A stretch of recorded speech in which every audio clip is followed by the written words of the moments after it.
I'll try to truncate it into Yeah. manageable bites here.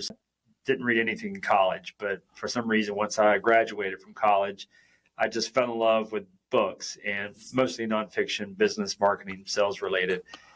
So this name's going to sound very familiar to you. Everyone knows it, but at the time I didn't know who he was, but I sort of stumbled into this book about a guy named Warren Buffett Yeah. and just devoured everything about him. I just fell in love with his mentality, his thoughts on life and business and investing. And he made everything sound so easy. He's this Midwestern guy that makes, life seem simple.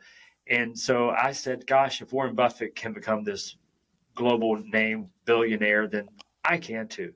So I started believing that there was a way to earn money and have a productive, happy life in other ways besides working for the man. And that's what initially grew me to just even thinking about the idea of becoming an entrepreneur. The cleaning business idea came much later, but that was step one.